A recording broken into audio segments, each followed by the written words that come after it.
سل بني إسرائيل كم آتيناهم من آية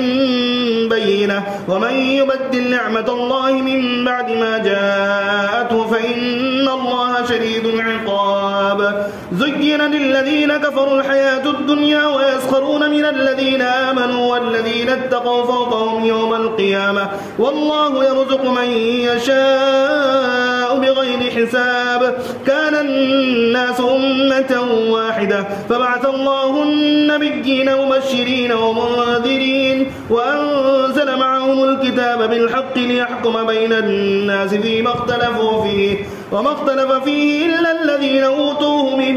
بعد ما جاءتهم البينات بغيا بينهم فهدى الله الذين آمنوا لما اختلفوا فيه من الحق بإذنه والله يهدي من يشاء إلى صراط مستقيم.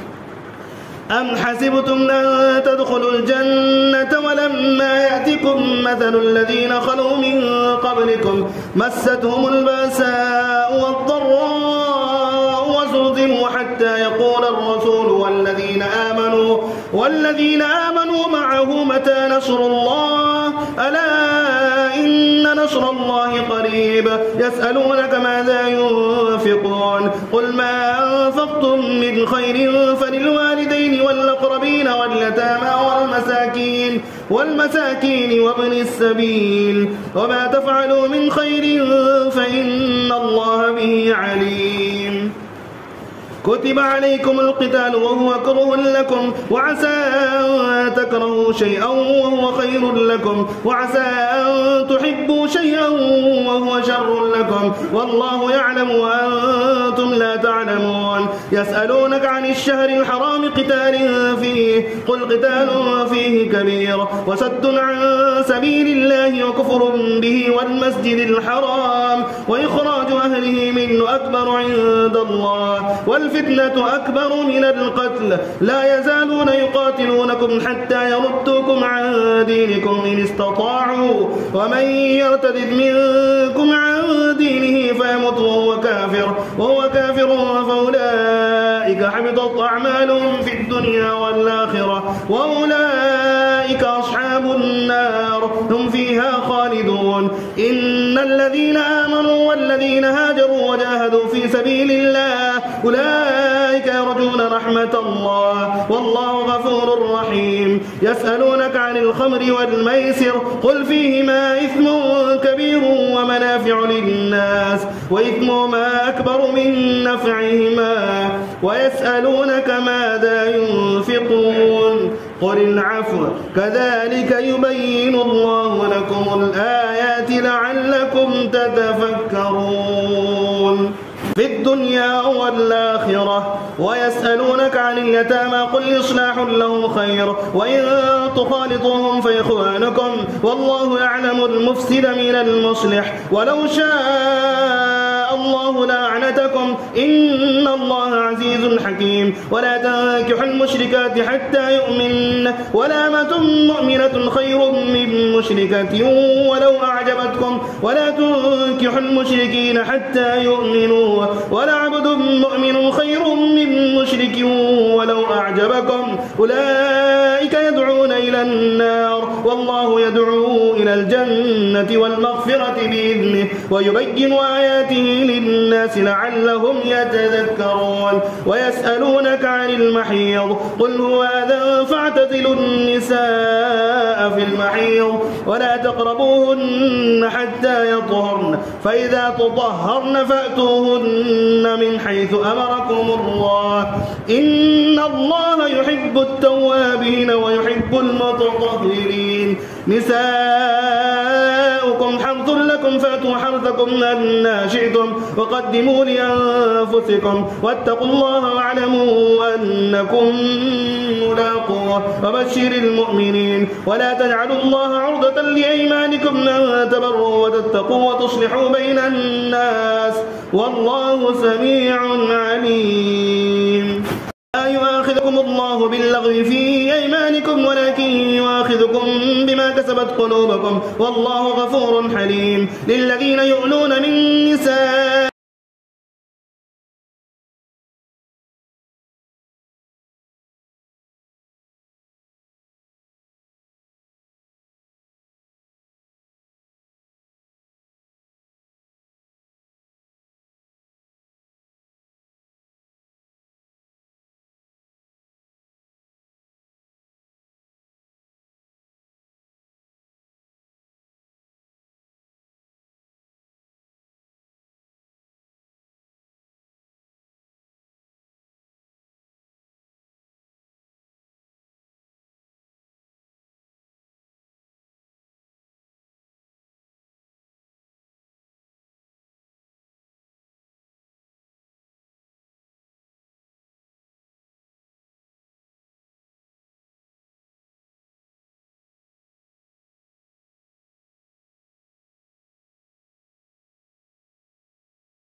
والوالدات يرضعن أولادهن حولين كاملين لمن أراد أن يتم الرضاعة وعلى المولود له رزقهن وكسوتهن بالمعروف لا تكلف نفس إلا وسعها لا تضار والدة بولدها ولا مولود له بولده وعلى الوارث مثل ذلك فإن أرادا فصالا عن تراض منهما وتشاور فلا جناح عليهما وإن أردتم أن تسترضعوا أولادكم فلا جناح عليكم إذا سلمتم ما آتيتم بالمعروف واتقوا الله واعلموا أن الله بما تعملون بصير والذين يتوفون منكم ويذرون أزواجا يتربصن بأنفسهن 4 أشهر وعشرا فإذا بلغن أجلهن فلا جناح عليكم فيما فعلن في أنفسهن بالمعروف والله بما تعملون خبير ولا جناح عليكم فيما عرضتم به من خطبة النساء أو أكننتم في أنفسكم علم الله أنكم ستذكرونهن ولكن لا تواعدوهن سرا إلا أن تقولوا قولا معروفا ولا تعزموا عقدة النكاح حتى يبلغ الكتاب أجله واعلموا أن الله يعلم ما في أنفسكم فاحذروه واعلموا أن الله غفور حليم لا جناح عليكم إن طلقتم النساء ما لم تمسوهن أو تفرضوا لهن فريضة ومتعوهن على الموسع قدره وعلى المقتر قدره متاعا بالمعروف حقا على المحسنين وإن طلقتموهن من قبل أن تمسوهن وقد فرضتم لهن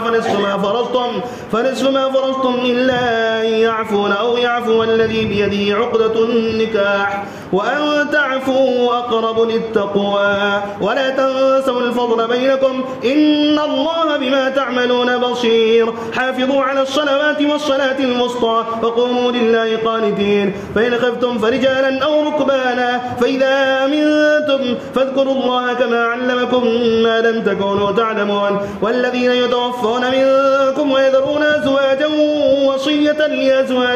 وصية لأزواجهم متاعا إلى الحول غير إخراج فإن خرجن فلا جناح عليكم فيما فعلن في أنفسهن من معروف والله عزيز حكيم وللمطلقات متاع بالمعروف حقا على المتقين كذلك يبين الله لكم آياته لعلكم تعقلون ألم تر إلى الذين خرجوا من ديارهم وهم ألوف حذر الموت فقال لهم الله موتوا ثم أحياهم إن الله لذو فضل على الناس ولكن أكثر الناس لا يشكرون وقاتلوا في سبيل الله واعلموا أن الله سميع عليم من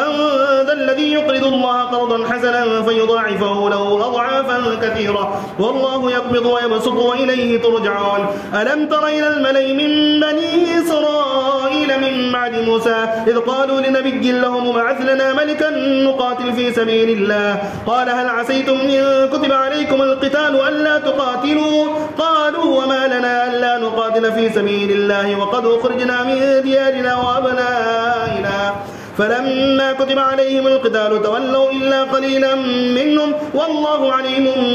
بالظالمين وقال لهم نبيهم إن الله قد بعث لكم طالوت ملكا قالوا أنى يكون له الملك علينا ونحن أحق بالملك منه ولم يؤت سعة من المال قال إن الله اصطفاه عليكم وزاده بسطة في العلم والجسم والله يؤتي ملكه من يشاء والله واسع عليم وقال لهم نبيهم إن آية ملكه أن يأتيكم التابوت فيه سكينة من ربكم وبقية مما ترك آل موسى وآل هارون تحمله الملائكة إن في ذلك لآية لكم إن كنتم مؤمنين فلما فصل طالوت بالجنود قال إن الله مبتليكم بنهر فما شرب منه فليس مني ومن لم يطعمه فإنه مني إلا من اقترف غرفة بيده فشربوا منه إلا قليلا منهم فلما جاوزه هو والذين آمنوا معه قالوا لا طاقة لنا اليوم بجالوت وجنوده قال الذين يظنون أنهم ملاقوا الله كم من فئة قليلة غلبت فئة كثيرة بإذن الله والله مع الصابرين. ولما برزوا لجالوت وجنوده قالوا ربنا أفرغ علينا صبرا وثبت أقدامنا وانصرنا على القوم الكافرين. فهزموهم بإذن الله وقتل داود جالوت وآتاه الله الملك والحكمة وعلمه مما يشاء ولولا دفع الله الناس بعضهم ببعض لفسدت الأرض ولكن الله ذو فضل على العالمين. تلك آيات الله نتلوها عليك بالحق وإنك لمن المرسلين. تلك الرسل فضلنا بعضهم على بعض منهم من كلم الله ورفع بعضهم درجات وآتينا عيسى ابن مريم البينات وأيدناه بروح القدس ولو شاء الله ما اقتتل الذين من بعد ما جاءتهم البينات ولكن اختلفوا فمنهم من آمن ومنهم من كفر ولو شاء الله ما اقتتلوا ولكن الله يفعل ما يريد. يا أيها الذين آمنوا وانفقوا مما رزقناكم من قبل أن يأتي يوم لا بيع فيه ولا خلة ولا شفاعة والكافرون هم الظالمون. الله لا إله إلا هو الحي القيوم لا تأخذه سنة ولا نوم له ما في السماوات وما في الأرض من ذا الذي يشفع عنده إلا بإذنه يعلم ما بين أيديهم وما خلفهم ولا يحيطون بشيء من علمه إلا بما شاء وسع كرسيه السماوات والأرض ولا يؤوده حفظهما وهو العلي العظيم. لا إكراه في الدين قد تبين الرشد من الغي فمن يكفر بالطاغوت ويؤمن بالله فقد استمسك بالعروة الوثقى لا انفصام لها والله سميع عليم. الله ولي الذين آمنوا يخرجهم من الظلمات إلى النور والذين كفروا أولياؤهم الطاغوت يخرجونهم من النور إلى الظلمات أولئك أصحاب النار هم فيها خالدون. ألم تر إلى الذي حاج إبراهيم في ربه أن آتاه الله الملك إذ قال إبراهيم ربي الذي يحيي ويميت قال أنا أحيي وأميت قال إبراهيم فإن الله يأتي بالشمس من المشرق فأت بها من المغرب فبهت الذي كفر والله لا يهدي القوم الظالمين. أو كالذي مر على قرية وهي خاوية على عروشها قال أنى يحيي هذه الله بعد موتها فأماته الله 100 عام ثم بعثه قال كم لبثت قال لبثت يوما أو بعض يوم قال بل لبثت 100 عام فانظر إلى طعامك وشرابك لم يتسنه وانظر إلى حمارك ولنجعلك آية للناس وانظر إلى العظام كيف ننشدها ثم نكسوها لحما فلما تبين له قال أعلم أن الله على كل شيء قدير. وإذ قال إبراهيم رب أرني كيف تحيي الموتى قال أولم تؤمن قال بلى ولكن ليطمئن قلبي قال فخذ 4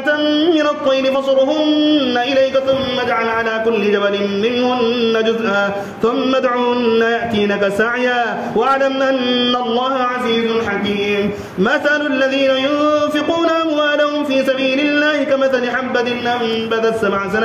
7 سنابل في كل سنبلة 100 حبة والله يضاعف لمن يشاء والله واسع عليم. الذين ينفقون أموالهم في سبيل الله ثم لا يتبعون ما أنفقوا منا ولا أذى لهم أجرهم عند ربهم ولا خوف عليهم ولا هم يحزنون. قول معروف ومغفرة خير من صدقة يتبعها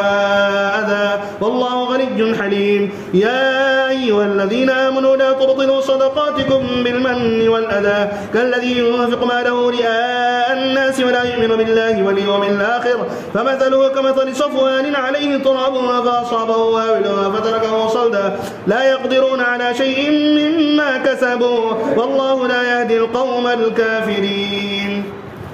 ومثل الذين ينفقون أموالهم ابتغاء مرضات الله وتثبيتا من أنفسهم كمثل جنة بربوة أصابها وابل فآتت أكلها ضعفين فإن لم يصبها وابل فطل والله بما تعملون بصير. أيود أحدكم أن تكون له جنة من نخيل وأعناب تجري من تحتها الأنهار له فيها من كل الثمرات وأصابه الكبر وله ذرية ضعفاء فأصابها إعصار فيه نار فاحترقت كذلك يبين الله لكم الآيات لعلكم تتفكرون. يا أيها الذين آمنوا أنفقوا من طيبات ما كسبتم ومما أخرجنا لكم من الأرض ولا تيمموا الخبيث منه تنفقون ولستم بآخذه إلا أن تغمضوا فيه واعلموا أن الله غني حميد. الشيطان يعدكم الفقر ويأمركم بالفحشاء والله يعدكم مغفرة منه وفضلا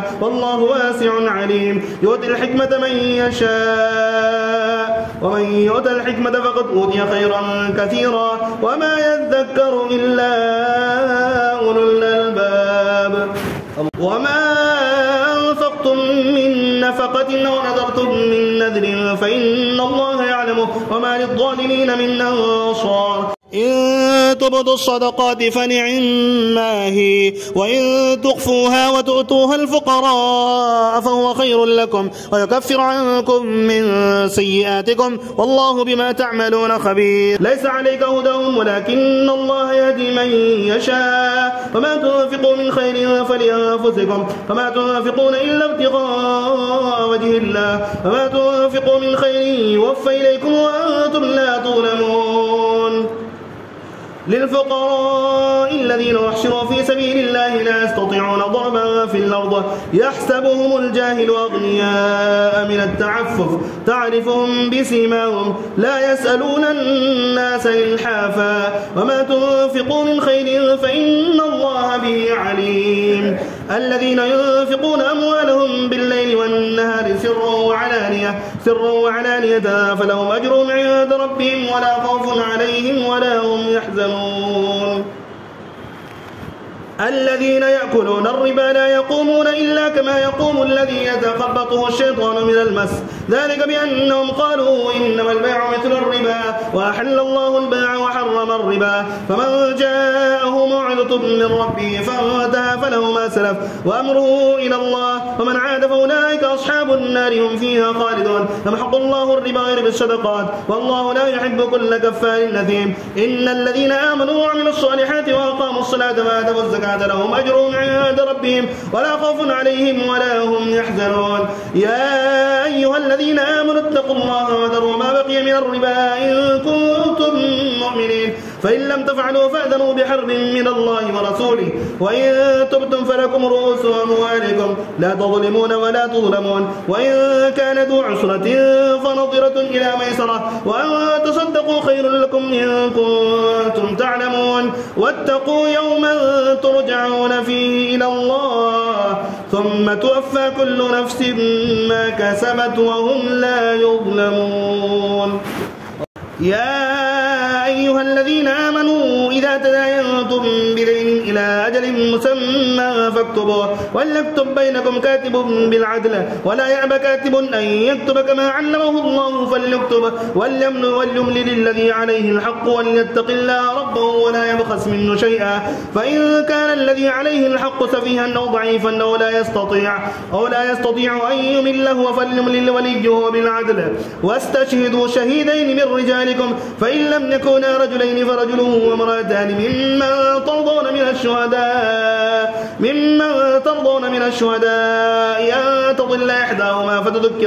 فتذكر إحداهما الأخرى ولا يأبى الشهداء إذا ما دعوا ولا تسموا أن تكتبوا صغيرا أو كبيرا إلى أجله ذلكم أقسط عند الله وأقوم للشهادة وأدنى ألا ترتابوا إلا أن تكون تجارة حاضرة تديرونها بينكم فليس عليكم جناح ألا تكتبوها وأشهدوا إذا تبايعتم ولا يضار كاتب ولا شهيد وإن تفعلوا فإنه فسوق بكم واتقوا الله ويعلمكم الله والله بكل شيء عليم. وإن كنتم على سفر قرار ولم تجدوا كاتبا فرهان مقبوضة، فإن من بعضكم بعضا فليؤدي الذي اؤتمن أمانته وليتق الله ربه ولا تكتموا الشهادة ومن يكتمها فإنه آثم قلبه والله بما تعملون عليم. لله ما في السماوات وما في الأرض وإن تبدوا ما في أنفسكم وتخفوه يحاسبكم به الله فيغفر لمن يشاء ويعذب من يشاء والله على كل شيء قدير. آمن الرسول بما أنزل إليه من ربه والمؤمنون كل آمن بالله وملائكته وكتبه ورسله ولا نفرق بين أحد من رسله وقالوا سمعنا وأطعنا غفرانك ربنا وإليك المصير. لا يكلف الله نفسا إلا وسعها لها ما كسبت وعليها ما اكتسبت ربنا لا تؤاخذنا إن نسينا أو أخطأنا ربنا ولا تحمل علينا إصرا كما حملته على الذين من قبلنا ربنا ولا تحملنا ما لا طاقة لنا به واعف عنا واغفر لنا وارحمنا أنت مولانا فانصرنا على القوم الكافرين.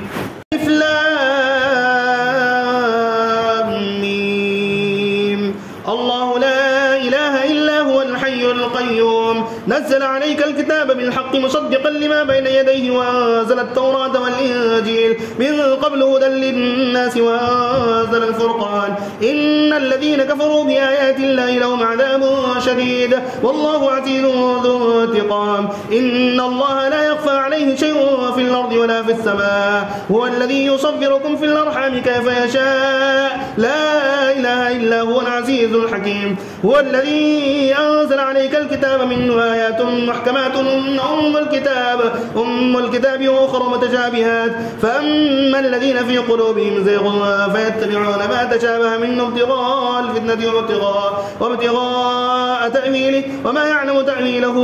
إلا الله والراسخون في العلم يقولون آمنا به كل من عند ربنا وما يذكر إلا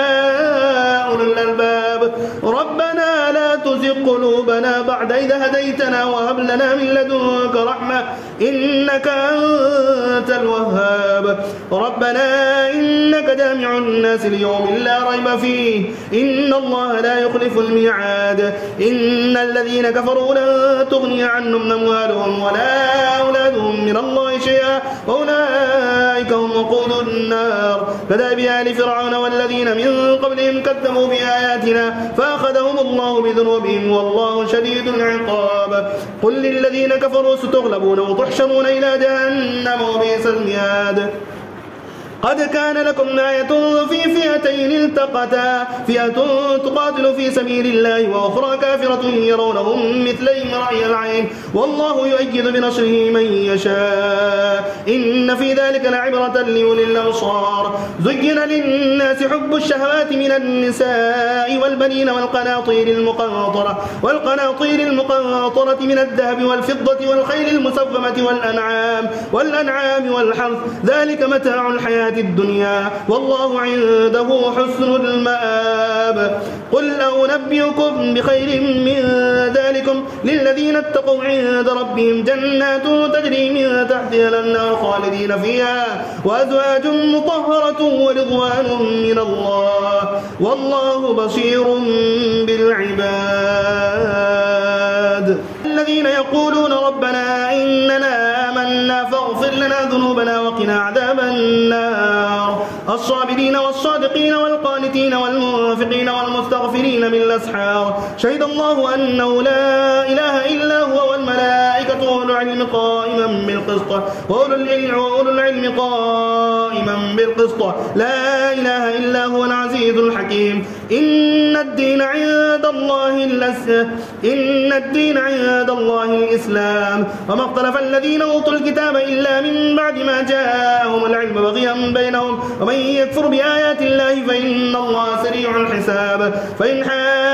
حاجوك فقل أسلمت وجهي لله ومن اتبعني وقل للذين أوتوا الكتاب والأميين أسلمتم فإن أسلموا فقد اهتدوا وإن تولوا فإنما عليك البلاغ والله بصير بالعباد. إن الذين يكفرون بآيات الله ويقتلون النبيين بغير حق ويقتلون الذين يأمرون بالقسط من الناس ويقتلون النبيين بغير حق ويقتلون الذين يأمرون بالقسط من الناس فبشرهم بعذاب أليم. أولئك الذين حبطت أعمالهم في الدنيا والآخرة وما لهم من ناصرين. ألم تر إلى الذين أوتوا نصيبا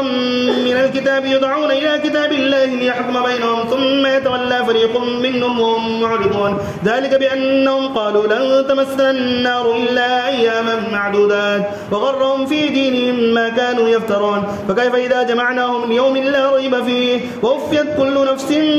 ما كسبت وهم لا يظلمون. قل اللهم مالك الملك تؤتي الملك من تشاء وتنزع الملك ممن تشاء وتعز من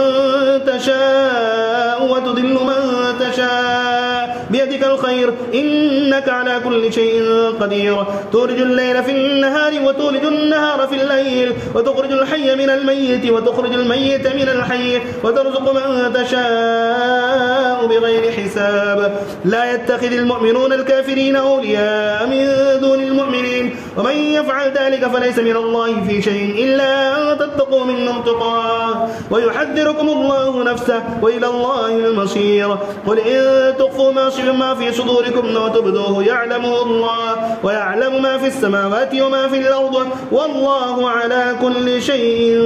قدير. يوم تجد كل نفس ما عملت من خير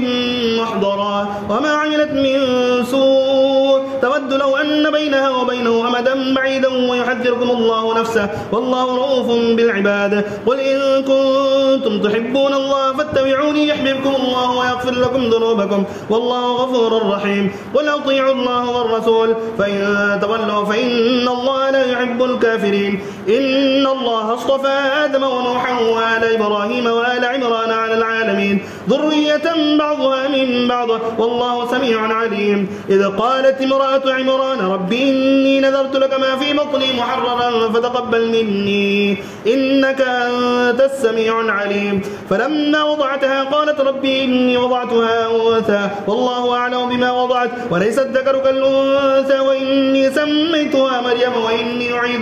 وإني أعيذها بك وذريتها من الشيطان الرجيم. فتقبلها ربها بقبول حسن وأنبتها نباتا حسنا وكفلها زكريا كلما دخل عليها زكريا المحراب وجد عندها رزقا قال يا مريم أنى لك هذا قالت هو من عند الله إن الله يرزق من يشاء بغير حساب. هنالك دعا زكريا ربه قال رب هب لي من لدنك ذرية طيبة إنك سميع الدعاء. فنادته الملائكة وهو قائم يصلي في المحراب أن الله يبشرك بيحيى مصدقا بكلمة من الله وسيدا وحصورا ونبيا من الصالحين. قال رب أنى يكون لي غلام وقد بلغني الكبر وامرأتي عاقر قال كذلك الله يفعل ما يشاء. قال رب اجعل لي آية قال آيتك ألا تكلم الناس 3 أيام إلا رمزا واذكر ربك كثيرا وسبح بالعشي والإبكار. وإذ قالت الملائكة يا مريم إن الله اصطفاك وطهرك واصطفاك على نساء العالمين يا مريم اقنتي لربك واسجدي واركعي مع الراكعين. ذلك من أنباء الغيب نوحيه إليك وما كنت لديهم إذ يلقون أقلامهم أيهم يكفل مريم وما كنت لديهم إذ يختصمون. إذ قالت الملائكة يا مريم إن الله يبشرك بكلمة منه اسمه المسيح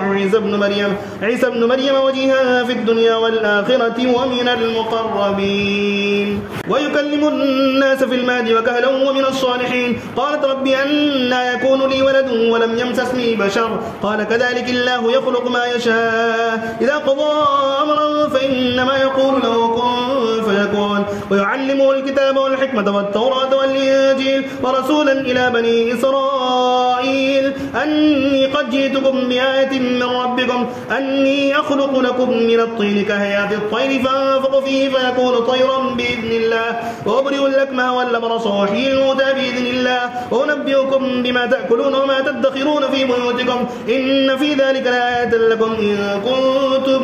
مؤمنين ومصدقا لما بين يدي من التوراة ويحل لكم بعض الذي حرم عليكم وجئتكم بآية من ربكم فاتقوا الله وأطيعون إن الله ربي وربكم فاعبدوه هذا صراط مستقيم فلما أحس عيسى منهم الكفر قال من أنصاري إلى الله قال الحواريون نحن أنصار الله آمنا بالله واشهد بأننا مسلمون ربنا آمنا بما أنزلت واتبعنا الرسول فاكتبنا مع الشاهدين ومكروا ومكر الله والله خير الماكرين إذ قال الله يا عيسى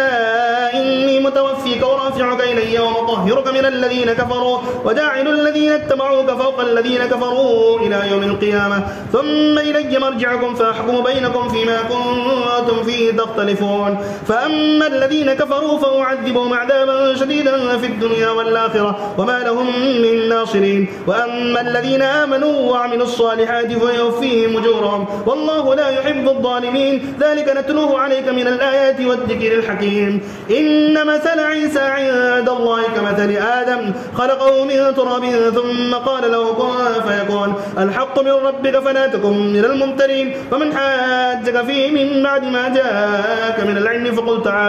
فقل تعالوا ندعو أبناءنا وأبناءكم ونساءنا ونساءكم وأنفسنا وأنفسكم ثم نبتهل فنجعل لعنة الله على الكاذبين إن هذا لهو القصص الحق وما من إله إلا الله وإن الله لهو العزيز الحكيم فإن